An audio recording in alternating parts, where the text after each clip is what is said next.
Hello students, कैसे हैं बेटा आप सभी। चलिए तो आज हम करें अपना मतलब चैप्टर पर सेकंड हम लोग कर रहे हैं आज। ठीक है, सॉल्यूशन उसका देखते हैं टॉपिक। कोई डाउट हो तो आप मुझे कमेंट कीजिएगा। ठीक है, चलिए। फर्स्ट क्वेश्चन है कि हमने जिंक को प्लेस किया है अपने 4 टेस्ट ट्यूब्स में, जिसमें डिफरेंट सॉल्ट सॉल्यूशन है। ठीक है, that you can see first में है जिंक एल्यूमिनियम सल्फेट, सेकंड में जिंक सल्फेट, थर्ड में आयरन सल्फेट एंड फोर्थ में copper sulphate. So we all know by the displacement reaction a high reactive metal can displace a less reactive metal from their salt solution. But aluminium high reactive है zinc से, तो यहाँ पर नहीं हो पाएगी reaction, आप जानते हैं। जिंक सल्फेट में भी नहीं हो पाएगी क्योंकि ये खुद ही सेम एलिमेंट मिल रहा है आपको यहाँ पे। ठीक है, but iron and copper these are less reactive than zinc, so it will displace iron and copper respectively from their salt solution. Okay, so colour change हमें मिलेगा यहाँ पे। यू नो कि जो अपने पास आयरन सल्फेट है वो ग्रीनिश होता है, वो हो जाएगा colourless. Same as copper sulphate अपना ब्लू होता है, तो वहां भी हमारे को कलरलेस सोल्यूशन मिल जाएगा finally. So these two will react there, so B is the answer we have. Okay, second question, which is the reducing agent पूछा गया आपसे। so we can see directly, देखिए अगर ऑक्सीजन रिमूव होता है किसी से इट इज कॉल्ड रिडक्शन, और जिसमें एडिशन होता है ऑक्सीजन उसको हम बोल देते हैं क्या, ऑक्सीडेशन। ठीक है, तो it is addition of oxygen so it is oxidation, removal of oxygen so it is reduction. So reducing agent कहा हमसे इसने, अब ध्यान दो, जिसका होता है ऑक्सीडेशन इन जनरल हम बोल देते हैं कि वो क्या है अपने पास रिड्यूसिंग एजेंट है। क्यों कि इसी एलिमेंट या कंपाउंड की वजह से इससे ओ रिमूव हो पाया है इन जनरल वर्ड्स। ठीक है, तो यहाँ हमारा आंसर हो जाएगा H2 is the reducing agent. Remember that reducing agent, oxidising agent, and which one is getting reduced and which one is getting oxidized, these all four things are present in the reactant part, not in product. Okay, next one, match the column। तो आपको यहाँ पे कुछ compounds के नाम दिए, formula दिए हुए हैं, यहाँ पे भी यूज लिख रखे हैं, यूजेस। ठीक है, तो चेक करें। यहाँ मिस्टेक है मेरे ख्याल से, क्योंकि दो ऑप्शन सेम नहीं हो सकते, तो अगर हम इसको चेंज करते हैं तभी हमारा ऑप्शन बन पाएगा करेक्ट जो भी है यहाँ पे। तो मैंने इसको मान लिया कि सोडियम हाइड्रोजन कार्बोनेट था यहाँ पे, जिसको हम यूज करते हैं सोडा एसिड फायर में, आपको याद होगा soda fire, soda acid fire extinguisher हमारे होते हैं। ठीक है ना, एंड सोडियम कार्बोनेट को यूज करते हैं परमानेंट हार्डनेस को रिमूव करने के लिए। परमानेंट हार्डनेस किसकी वजह से होती है आप जानते हैं, कैल्शियम और मैग्नीशियम के कंपाउंड प्रेजेंट होते हैं इन the form of chloride, sulphate और कार्बोनेट की फॉर्म में। Okay, it is calcium oxychloride which is used for the disinfecting water. Okay, and it is POP that we all know। ये formula भी important है, ध्यान रखना, नाम भी इसका प्लास्टर ऑफ पेरिस बोलते हैं इसको, कैल्शियम सल्फेट हेमीहाइड्रेट इसका केमिकल नेम है। It is used for making the toy and material. Okay, so A जो इसका ऑप्शन है वो करेक्ट हो जाएगा। Now the next question we have fourth one, it is two compound XY जिनका same है मॉलिक्यूलर फॉर्मूला। ठीक है, एंड सेम है इसके अंदर identify the function group and structure. देखिए दो ओ हैं दोनों में क्योंकि ऑब्वियस है, तो ऑप्शन ए बी या सी आप देखेंगे तो केवल क्या कर रखा है, देखिए यहाँ पर है दो ऑक्सीजन पर यहाँ नहीं है, इसमें भी देखिए दो यहाँ पर है पर यहाँ पर नहीं है, इसमें तो एक एक है, मतलब ये तो ऑप्शन किसी होंगे नहीं ना, केवल सी जो डी अपना ऑप्शन है वही करेक्ट है, पहली बात। हाँ, अगर कहीं और ऑप्शन मिलता दो दो ऑप्शन वाला तो फिर हम इसके कंपाउंड को भी देखते हैं स्पेशली वहां पे, पर यहाँ पे ऐसा सिंपल है अपने लिए, कोई दिक्कत नहीं है। Fifth one question, and iron nail suspended copper sulphate. Okay, तो सॉल्यूशन में क्या होगा, देखिए आयरन हाई रिएक्टिव है than copper, so definitely it will displace copper from their solution, तो FeSO4 विद कॉपर बन जाएगा। ठीक है, तो ग्रीन हो जाएगा सॉल्यूशन अपने पास, हम जानते हैं, और उस पर क्या हो जाएगा, इसकी कोटिंग आ जाएगी कॉपर की, तो B is the correct answer we have.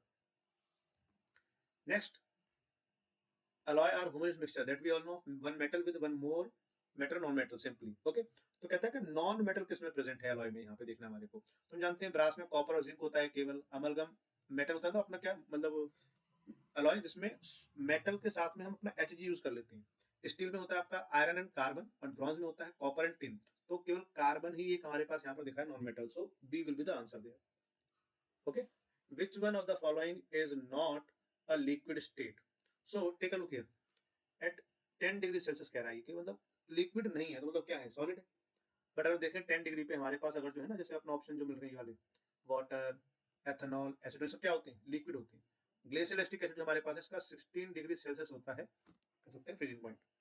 ठीक है, तो ये हमारे को यहाँ पे सॉलिड ही मिल जाएगा, कह सकते हैं हम लोग, तो this will be the answer.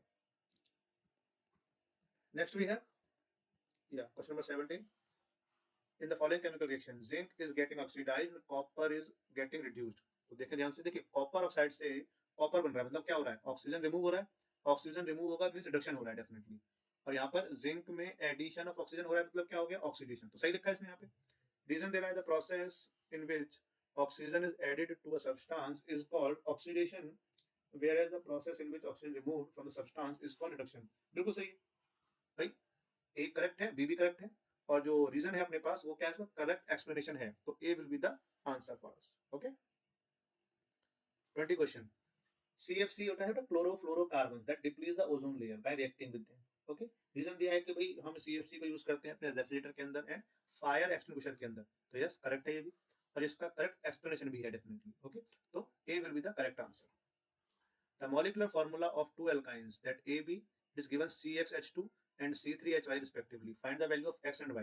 देखिए, it is the general formula for alkyne we have. Okay, तो हमने क्या किया यहाँ पे जरा गौर कीजिएगा, ये जो ना फॉर्मूला अपना, इसमें H का जो नंबर है वो लिखा है आपने 2n-2 होता है, और यहाँ देखिए 2 लिखा है, तो 2 पुट किया अपन ने, n की वैल्यू सॉल्व कर ली एंड 2 आ गया, मतलब क्या हो गया, x2 आ गया। अब कह रहा y कितना होगा, तो अगर ये 3 है, n देखिए 3 हो गया है, तो 3 2 जा 6 और 6 में से 2 आपने लेस किया, तो कितना आ गया 4, तो y कितना आ गया 4। Right the name A and B, तो सिंपल है, देखिए यहाँ पे क्या है, कार्बन 2 है, तो कार्बन 2 से आ गया एथ, और ये अल्काइन है तो इसलिए आइन, तो इट विल बी इथाइन। यहाँ पे कार्बन 3 तो रूट वर्ड आएगा प्रो, और ये क्योंकि अल्काइन हम जानते हैं तो आइन, so it will be propyne. Okay, now next one 27 question भी है।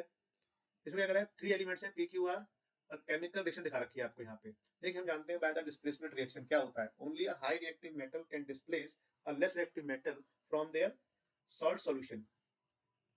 तो क्या हुआ यहाँ पे गौर करिए, Q ने डिस्प्लेस किया है P को, means Q is more reactive than P। Q ने R को भी डिस्प्लेस किया है, means Q is more reactive than R also, and in third reaction P is displacing R।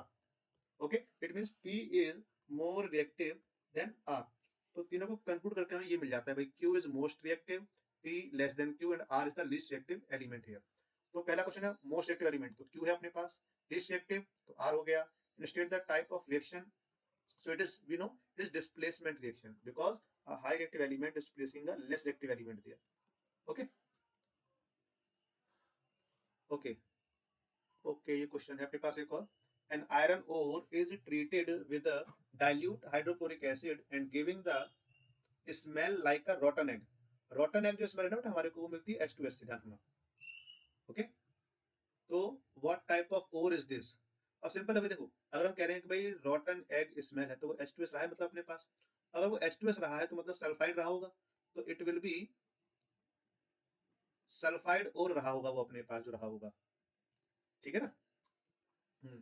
अब कहता है how can it be concentrated, तो topic हमने पढ़ा था लास्ट पेपर में भी, it was froth flotation method. Froth flotation method है अपने पास, ठीक है, उसके थ्रू हम इसको कॉन्सेंट्रेट कर सकते हैं। And how can a metal can be obtained from the concentrated ore. Okay, मतलब और मिल गया हमारे को। देखिए पहले हम करते हैं वहां पे एक प्रोसेस है अपने पास रोस्टिंग, आपको अगर याद है तो रोस्टिंग में क्या होता है कि जैसे मान लीजिए अपने पास जिंक सल्फाइड है, वो O2 से कराते हैं हम लोग रिएक्शन कहते हैं, ठीक है, और वो जिंक ऑक्साइड और SO2 बन जाएगा अपने लिए, ठीक है, और उसको आप जैसे इसको बैलेंस कर लीजिए फिर, तो इसको हम अगर 2 लगा लेते हैं, मान लीजिए 2 हो जाएगा यहाँ पर, तो ये 3 हो जाएगा फिर बैलेंसिंग करते समय, 3 2 6 हो जाएगा ना बेटा, क्योंकि यहाँ भी 2 है अपने पास। एक मिनट को इसको शो करता हूँ अच्छे से आपको।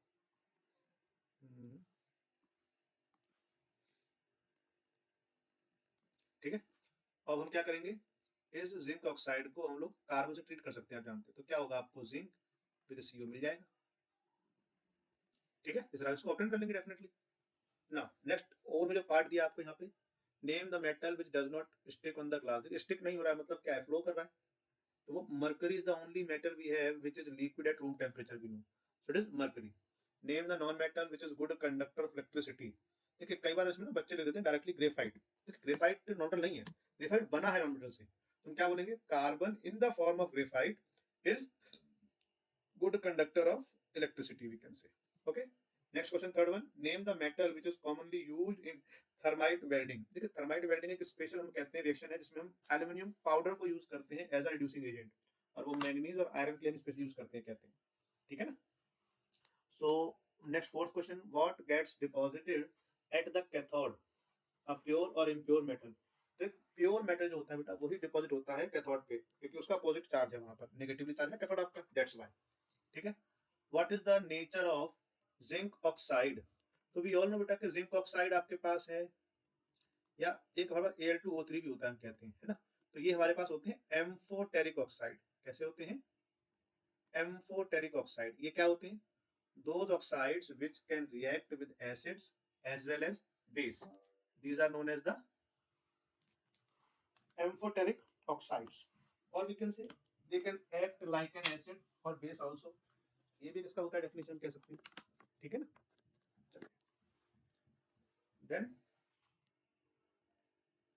next question, हाँ, what is the saponification? Basically when ester react with sodium hydroxide, then it will form sodium acetate and ethanol here. It is known as the esterification reaction. यहाँ पे चीज ध्यान रखिए, मैंने ना देखिए यहाँ पे नेगेटिव और पॉजिटिव साइन पुट कर रखे हैं आपके लिए, ये इंपॉर्टेंट है आपको ध्यान रखने के लिए कि प्रोडक्ट क्या बनाना है, कैसे बनाना है। Opposite charge attract each other, that we know, तो बॉन्ड ब्रेक होगा, यहाँ से हम जानते हैं, तो क्या होगा, ये नेगेटिव चार्ज, तो पॉजिटिव यानी आपका Na अट्रैक्ट होगा यहाँ पर, तो बन गया सोडियम एसिटेट, और जो OH था वो जाएगा C2H5 यानी इथाइल, जो अपने पास आयन बना है, it will form ethanol here. Okay, there sorry, differentiate between soaps and detergent on the basis of the following, the chemical composition. देखिए सिंपली आपको डिफाइन करना है, मतलब यहाँ पे तो सोप्स क्या है, long chain of fatty acids of sodium salt, okay, whereas detergent are the long chain sodium salt of alkyl benzene, sulfonic acid or sulfonate we can say, and their mechanism in the hard water. We all know soaps cannot work with hard water because they form scum. देखिए clean जो cloth होंगे वो होंगे by the formation of micelle, but hard water में जो soap हैं वो मिसल formation नहीं कर पाते हैं क्योंकि वहां वो बनाते हैं scum. That's why with hard water soaps will not work properly, okay, but detergent जो है वो क्या है, वो स्कम नहीं बनाते with hard water, they react, you can say they can clean the clothes very easily even in the hard water because they do not form scum. okay, next question है यहाँ पे, explain the formation of micelle between oil dirt and soap molecule and draw the diagram. यहाँ देखिए ये हमारे पास एक soap का molecule है, दिखा रखा मैंने आपको यहाँ पे, ये वाला, ठीक है, इसमें ध्यान रखेंगे दो तीन बातें मैंने लिखी जो इंपॉर्टेंट आपके लिए। देखिए ये जो ना, ये हाइड्रोकार्बन जो इसकी टेल हम कह रहे हैं और ये इसका हेड है हम कहते हैं, ठीक है, जो टेल है it is hydrophobic in nature, hydrophobic means water repelling, ठीक है, और ये ऑयल में डिजोल्व हो जाता है, हम कहते हैं पार्ट इसका ऑयल सॉल्युबल है, मतलब कह सकते हैं। जो इसका हेड है इसको बोलते हैं हाइड्रोफिलिक एंड, जो कि वाटर सॉल्युबल है, ठीक है। अब क्या होगा, when the soap molecules form a cluster around the oily dirt they will form the micelle, okay। Actual में क्या है, जो सोप मॉलिक्यूल है ना वो क्या कर रहा है, डर्ट पार्टिकल और वाटर के बीच में कनेक्टिंग लिंक का काम कर रहा है, that we know oil will not dissolve in water, तो हमारे जो क्लोथ्स हैं डर्टी हो जाते हैं, but when we use soaps or detergent so their molecule will make bond with both of them because the hydrophobic part that is soluble in oil, so it will make bond with, you can say, oil or dirt, and the next end that is hydrophilic end of soap molecule, it will make bond with water molecule, and when we rinse our clothes with water so they will remove the dirt particles from the clothes and our clothes will be clean by this process, okay। तो ये आपको theoretically लिखना पड़ेगा, topic थोड़ा सा मेहनत करनी पड़ेगी यहाँ पे, ठीक है। अगर कोई दिक्कत लगती है लिखने में तो बताएगा, मैं बता दूंगा आपको फिर बाद में लिख के भी, ठीक। और क्वेश्चन है क्या इसमें जो मैंने छोड़ दिया क्या, हाँ, what are the carboxylic acid. Carboxylic acid क्या है, देखिए हमारे पास अगर बात करेंगे तो सिंपल है कि भाई ऐसे हमारे पास कंपाउंड जिसमें हम कहते हैं कि दो O प्रेजेंट है, ठीक है ना, या कहते हैं आप इसमें कार्बोक्सिलिक ग्रुप प्रेजेंट है, और you can say compound containing carboxylic acid group, जो क्या है हम जानते हैं COOH है जो, ठीक है। Give the common name, IUPAC name and structural formula of first 4 member of homologous series, मतलब कार्बोक्सिलिक के बारे में कहा गया आपसे कि आपको बतानी है 3-4 चीजें, कॉमन नेम भी बताना है, उसके बाद में उनका आपको IUPAC नेम भी बताना है और स्ट्रक्चरल फॉर्मूला भी बताना है, ओके। स्पेस अपने पास यहाँ पर 1 मिनट दें, नीचे तो नहीं है, ऊपर देखना पड़ेगा अपने को, एक टेबल सी ड्रॉ करनी पड़ेगी अपने को, 1 मिनट। चल मान लीजिए कि हम कह रहे हैं भाई यहाँ पर हम पुट कर देंगे इसका मॉलिक्यूलर फॉर्मूला, यार को थोड़ा सिस्टम से लिखता हूँ मैं, तो इसको साफ साफ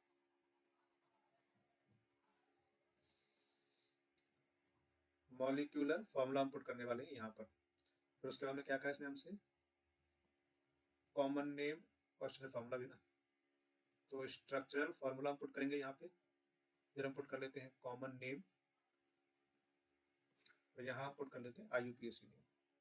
ठीक है, चलिए तो फर्स्ट मेंबर क्या हो जाएगा HCOOH, सेकंड मेंबर हो जाएगा CH3COOH, थर्ड मेंबर हो जाएगा CH3CH2COOH, और फोर्थ मेंबर हो जाएगा CH3CH2CH2COOH। देखिए होमोलॉगस सीरीज जानते हैं आप लोग क्या होता है, देखा ना आपने होमोलॉगस सीरीज ये क्या होता है, you can say a group of compound in which all the compound contain the same functional group and each successive member is differ by only CH2 group, or we can say 14U or 14 ग्राम मास। ठीक है, अगर हम कहते हैं structural formula, देखिए सब में common जाने वाला है फॉर्मूला, बस फर्क क्या आने वाला है कि आप यहाँ पे कार्बन चेन को बढ़ाते जाएंगे। जैसे यहाँ पे अपने पास देखिए एक ही कार्बन था, अब 2 कार्बन आ गए, ठीक है ना, तो इसमें क्या होगा, आपको जो एक एक्स्ट्रा जो बढ़ा है कार्बन उसके एच भी शो करने पड़ेंगे, बस इतना फर्क है, ये हो जाएगा इसके लिए। ठीक है, इसमें आपको क्या देखो, इसमें अभी अपने पास एक कार्बन और बढ़ गया है, आप देख सकते हैं। ठीक है, तो यहाँ पे एक CH2 आपने और दिखा दिया, बाकी टॉपिक सारा सेम है, कोई दिक्कत नहीं है, बस करना क्या है एक एक आपको बढ़ाते जाना है कार्बन को यहाँ पे। ठीक है, ऐसे इसका बना देंगे यहाँ पे 4 के पास एक, इस तरह से CH2 बढ़ जाएगा बीच में। ठीक है, कॉमन नेम अगर बात करेंगे आप, तो एक कार्बन है तो इसको हम बोलते हैं फॉर्मिक एसिड, क्या बोलेंगे, फॉर्मिक एसिड। कार्बन 2 हो जाते हैं तो उसको हम बोल देते हैं acetic acid, it is called acetic acid. Then 3 carbon हो गए propionic acid, propionic acid. And 4 जब हो जाएंगे तो क्या बोल देंगे, ब्यूटायरिक एसिड, या एन ब्यूटायरिक, क्योंकि स्ट्रेट चेन है ना अपने पास ये, इसलिए एन ब्यूटायरिक एसिड। ठीक है, ये कॉमन नेमिंग है अपने बात का। अगर IUPAC नेम कहेंगे फिर तो आपका सिंपल टॉपिक है, वो तो भाई कार्बन कितना, एक, तो आपने कह दिया मैथ, कार्बन फॉर्म में मतलब तो एन, और कार्बोक्सिल तो ओइक, तो मेथानोइक एसिड। अब जैसे इसमें क्या है, कार्बन 2 हो गए तो एथ, दोनों कार्बन के बीच में सिंगल बॉन्ड है तो एन, और कार्बोक्सिलिक एसिड लिए ओइक, लास्ट वाला ई हमें हटाना पड़ेगा, जानते हैं एल्केन एल्कीन या एल्काइन कुछ भी हो, लास्ट वाला ई IUPAC नेम से हटाना पड़ता है। कब, तो जो स्विफिक्स है हमारा अगर वो वॉवल से शुरू होता है तो वो वॉवल हम जानते हैं, तो ये हटाना पड़ेगा बेटा हमारे को यहाँ पे।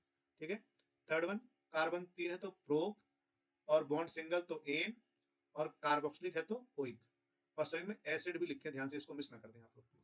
ठीक है, and it will be butanoic acid, butanoic acid. ठीक है, चलिए आगे चलते हैं। लास्ट क्वेश्चन अपने पास वाला बेटा, देखिए जब हम कहते हैं ना डाइल्यूशन ऑफ एसिड या बेस करते हैं तो वो होता है एक्सोथर्मिक रिएक्शन, उसी का आपको थ्योरी पार्ट दे रखा है यहाँ पे। ठीक है ना, अब हम क्वेश्चन पे सीधा पहुंच सकते हैं। क्वेश्चन क्या है, what is exothermic reaction, simply we know those reactions in which heat is produced as a product, it is known as the exothermic reactions. ठीक है, तो ये हो जाएगा इसका ए पार्ट। और फिर ने कहा है एग्जांपल देने आपको, ये तो एक का है वैसे, पर 2 टॉपिक 3 मिल दिए यहाँ पे, आप उनको लिख सकते हैं, अपने मेमोराइज कर सकते हैं, आगे के लिए कभी काम आ जाएंगे आपके लिए। डाइल्यूशन ऑफ एसिड और बेस आप कह सकते हैं it is exothermic reaction, displacement reaction is also exothermic reaction generally, neutralisation is also a exothermic reaction. Okay, इसमें जो ओवर में पार्ट दिया है कि how will you obtain sulphuric acid from acidic oxide, so we know the sulphuric acid जो अपना है ना वो हमें कैसे मिलता है, जब हम सल्फर ट्राइऑक्साइड को वाटर से कराते हैं ना रिएक्शन, तब हमें मिल जाता है। ठीक है, तो H2SO4 बन जाएगा अपने पास। ओके, आई होप ये टॉपिक आप लोग समझ पाएंगे अच्छे से। अगर अभी भी कोई डाउट है किसी में तो आप मुझे कमेंट करके बता सकते हैं। ठीक है, या कोई आपका स्पेशल टॉपिक जो आपको लगता है कि आपको पढ़ना है, नहीं कर पाए अभी तक मान लो किसी वजह से, तो आप मुझे बताएं, मैं ट्राई करता हूँ, वीडियो बनाऊंगा उस पर फिर आप लोगों के लिए। ठीक है, और अगर लगता है कि इससे आपको कुछ हेल्प हो रही है और आप चाहते हैं कि बाकी लोग भी इससे कुछ प्रॉफिट ले सकें, मतलब फायदा हो पढ़ने में उनको भी, तो इसको आप सब्सक्राइब करें, लाइक करें, शेयर करें। ठीक है ना, ताकि जो न्यू कोई वीडियो बनाऊंगा मैं तो आप तक पहुंच जाएगी जल्दी से। ठीक है, और इस तरह के जैसे मिनिमम 10 तो मैं पेपर आपके लिए मतलब बनाऊंगा, इस तरह के वीडियोस 10 सैम्पल पेपर्स कम से कम। अगर इसमें अच्छा मिलेगा तो मैं उम्मीद करता हूँ तो ज़्यादा भी कर सकते हैं इसको हम लोग, फिर 15-20 भी कर लेंगे। ठीक है, बट इसको थोड़ा शेयर करें आप लोग और सब्सक्राइब करें। चलिए, ओके बाय, टेक केयर।